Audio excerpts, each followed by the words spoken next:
bersama dengan Sembada Academy. Assalamualaikum teman-teman, welcome to our first podcast. Di sini kita akan nantinya berdiskusi bareng gitu ya tentang topik-topik psikologi dan juga topik-topik tentang mental health secara keseluruhan gitu. Tapi mungkin nggak keseluruhan juga gitu ya, kita sebagian kecil. Sebagian kecil aja karena nanti bakalan terlalu takes time. Too much takes time, so we better choose. Mungkin kita bakal milih spesifik topik, tapi sebelumnya kita bakal kenalan dulu. Kenalin teman-teman, nama aku Najma atau biasa dipanggil Nasma. Di sini kita dibersamain sesi diskusi kali ini bersama Kak. Perkenalkan teman-teman, nama saya Dewanti, biasa dipanggil Uwi. Oke, bersama Kak Uwi. Oke. Nah, Kak Uwi, kita di sini bakal diskusi tentang topik-topik self improvement gitu ya.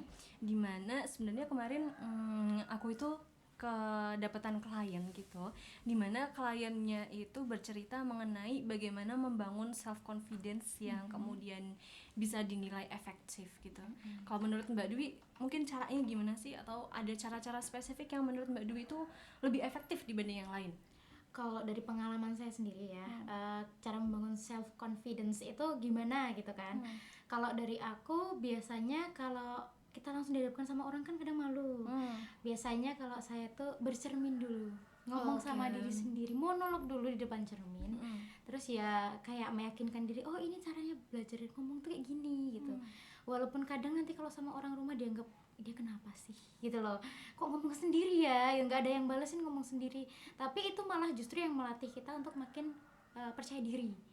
Terus makin lama nanti kalau untuk ketemu orang ya kita beranikan diri untuk menyapa duluan dengan ekspresi kita yang juga mendukung, biar oh dia welcome sama kita gitu. Jadi walaupun awalnya kayak gugup, ini aku nanti salah nggak ya ngomongnya, pasti kan itu overthinkingnya ada, tapi kalau kita nggak berani nyoba ya kita tidak akan pernah berubah. Oke, menarik sih. Berarti untuk caranya dari Mbak Dwi sendiri itu adalah dengan cara diskusi ke diri kita sendiri gitu ya, monolog dulu. Gimana caranya kita bisa berbicara ke orang lain dengan baik, dengan mengawalinya di diri kita sendiri gitu ya.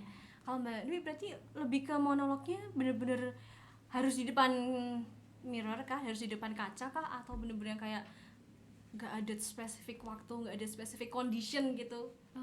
Atau kalau yang pertama kali itu pasti di depan cermin, tapi lebih ke kayak bercermin dulu, buat refleksi sih. Kayak kenapa sih kok aku nggak bisa berani ngomong di depan umum gitu. Jadi lebih ke kenapa ya perasaan orang-orang bisa gitu. Akhirnya kan apa yang ada di kepala tuh auto terucap. Akhirnya kan kayak monolog ngomong sendiri, lama-lama jadinya ya udah ngobrol sama diri sendiri, kenapa kok kamu nggak mau berani nyoba sih gitu. Padahal kan orang-orang bisa, kenapa kita nggak mau nyoba gitu. Akhirnya lama-lama ya pelan-pelan dari cermin pindahlah ke kalau kita jalan-jalan, atau kalau saya sih benar-benar di rumah gitu kadang monolog sendiri. Sambil ngerjain apa, terus nanti sambil ngomong sendiri gitu. Misal kayak ini kenapa sih kok guntingnya kayak gini gitu, harusnya kan gunting tidak seperti ini.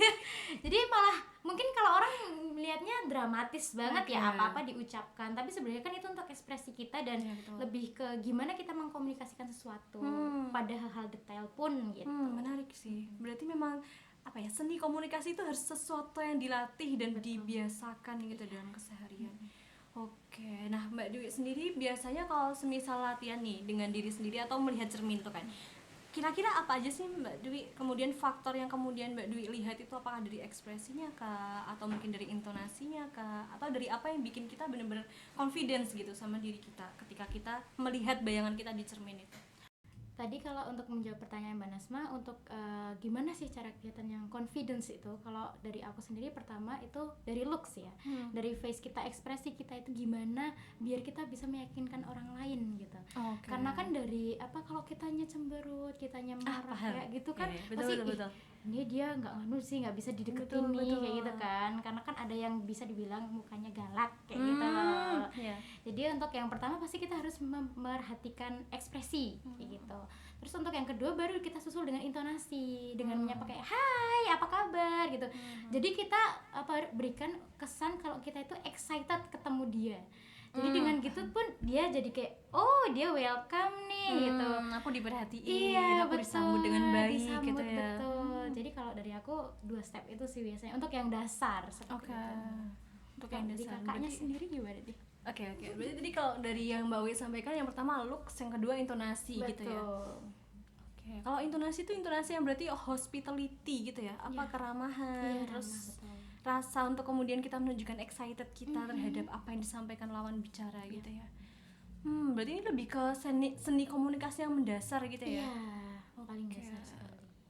Oke. Kalau dari aku tadi Mbak Wi, kalau dari aku lebih ke ini sih, praktis. Kalau kita masih dalam kata praktis ya, itu memang benar-benar powerful banget.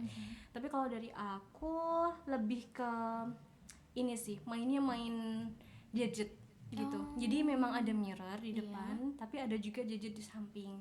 Terus nanti adalah pertama itu kan kita kalau misalnya kita mau latihan public speaking atau latihan komunikasi gitu ya, itu kan bener-bener yang kadang bahkan kita nggak dikasih waktu untuk prepare. Jadi benar-benar mengkondisikan diri kita bahwa oh kita nggak ada waktu prepare.